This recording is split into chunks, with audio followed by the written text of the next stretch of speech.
Listen carefully. There's a sentence people hate hearing because deep down, they know it's true. No one is coming to save you. Not your toxic ex, not your situationship, not your parents, not your followers, not even the person you're sleeping with. And the longer you wait for someone else to fix your loneliness, validate your worth, or magically heal your trauma, the more disconnected you become from yourself. Let's be real. A lot of modern relationships are built on emotional outsourcing.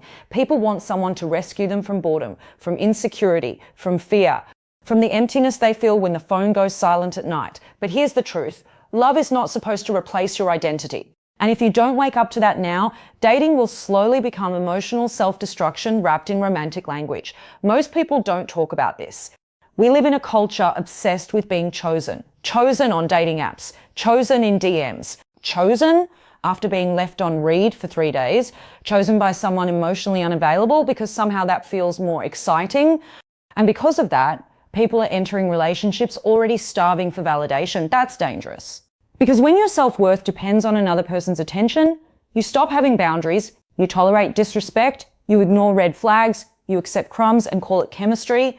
You convince yourself that mixed signals are depth, that emotional chaos is passion, that inconsistency means someone is confused. No, it usually means they're unavailable.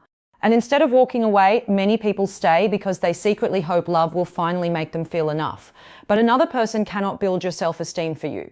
That's your job. And honestly, that realization changes everything. Because once you understand that nobody is coming to save you, you stop begging for emotional CPR from people who are barely breathing themselves. You start becoming more intentional. You stop saying yes when you mean no. You stop romanticizing emotionally immature behavior. You stop confusing sexual attention with emotional connection. That last one is huge, especially now. We're living in a digital world where intimacy is heavily performative. People flirt for entertainment, text for validation, post thirst traps for reassurance, keep backup options just in case. And sometimes people aren't even looking for love. They're looking for distraction.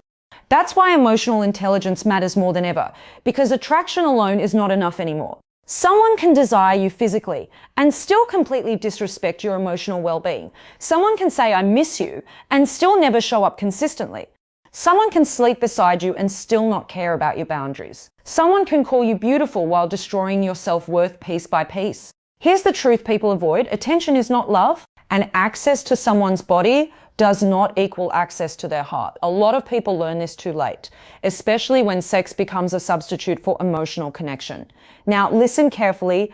There's nothing wrong with sex. Sex can be healthy, empowering, healing, exciting, playful, intimate, but sex cannot fix abandonment wounds. It cannot replace communication. It cannot turn emotional neglect into compatibility. And one of the saddest things to watch is someone repeatedly giving their body to people who have no intention of protecting their heart. Because they think maybe this time they'll finally be chosen. Maybe this time the other person will stay. Maybe this time affection will become commitment. But relationships built on emotional desperation usually end in emotional exhaustion. That's why self-respect matters so much in modern dating. Self-respect is not arrogance. It's not pretending you don't care. It's not acting cold or unavailable. Self-respect is being honest about what you need and refusing to betray yourself just to keep someone interested. That means saying, "I don't want casual, I need consistency. I'm not comfortable with that. I deserve clarity." And yes, some people will leave when you start having standards. Good, let them. Because people who benefit from your lack of boundaries will always feel uncomfortable when you finally develop some. Most people don't talk about how difficult boundaries feel at first. Especially if you grew up associating love with people pleasing. You answer messages instantly because you're afraid they'll lose interest. You over-explain because you fear conflict. You tolerate disrespect because being abandoned feels worse. But constantly abandoning yourself to avoid rejection is not love. It's survival mode. And survival mode creates unhealthy relationships. Let me give you a real-life example. Imagine a woman dating a guy who only texts after midnight. He avoids serious conversations, disappears for days, comes back with charm and compliments. And every time she tries to ask where things are going, he says she's overthinking. Now, emotionally, she knows this relationship is unstable. But psychologically, she's addicted to uncertainty because inconsistent attention triggers the reward system in the brain. That's why toxic relationships can feel so intense. The unpredictability creates obsession, not intimacy. And once you understand that, you stop confusing anxiety with chemistry. Same thing happens with men too.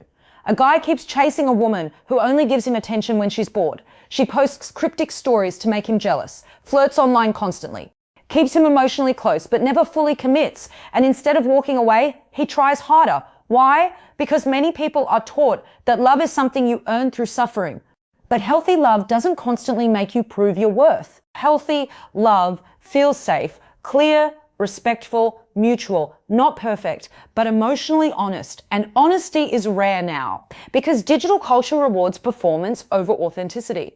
People curate personalities online, pretend they're emotionally detached, use irony to avoid vulnerability, ghost instead of communicating. Let's be real, ghosting has become normalized because people fear uncomfortable conversations.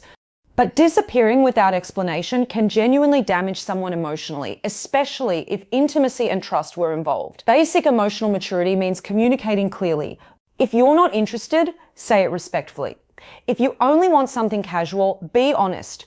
If your feelings changed, communicate. Consent and communication are deeply connected. And consent isn't only about physical intimacy, it's also emotional. Don't make promises you don't intend to keep. Don't create fake intimacy just to avoid loneliness. Don't manipulate someone's attachment because it feels good to be wanted. That stuff leaves scars. Now here's the empowering part. Once you stop waiting to be saved, you start building a life that actually protects your peace. You become more selective, more grounded, more emotionally aware. You stop chasing people who confuse you. You stop forcing connections that drain you. You stop shrinking yourself to fit someone else's comfort zone. And weirdly enough, that's when healthier relationships start appearing because emotionally healthy people are attracted to clarity, not games. So what do you actually do? If you're waking up to this reality, first, spend time alone without constantly distracting yourself. No endless scrolling, no validation hunting, no jumping from person to person just to avoid feeling empty. Learn who you are when nobody is giving you attention. Second, strengthen your boundaries. If someone repeatedly disrespects your time, your body, your emotions, or your needs, stop negotiating your worth. Boundaries are not punishments, they are protection. Third, communicate directly. Stop expecting people to read your mind. Say what you want, say what you don't want. Ask difficult questions earlier. Clarity saves time and emotional damage. Fourth, stop romanticizing emotionally unavailable people. A person who confuses you constantly is not mysterious, they're inconsistent. There's a difference. And finally, build a life bigger than dating. Seriously, have goals, friendships, purpose, passions. A relationship should add to your life, not become the entire reason your life feels valuable. Because if your entire identity collapses every time someone leaves, the problem isn't heartbreak, it's dependency. And dependency disguised as romance is one of the biggest emotional traps in modern dating culture. Here's the truth. Nobody is coming to save you. Why?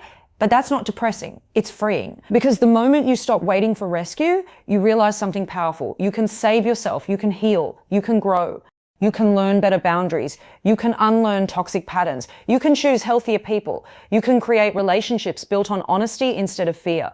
And most important, you can stop abandoning yourself just to avoid being alone. Because being alone temporarily is far less dangerous than losing yourself permanently inside the wrong relationship. So wake up. Protect your peace. Value your body, respect your emotions, communicate clearly, and stop handing your self-worth to people who haven't even learned how to value their own.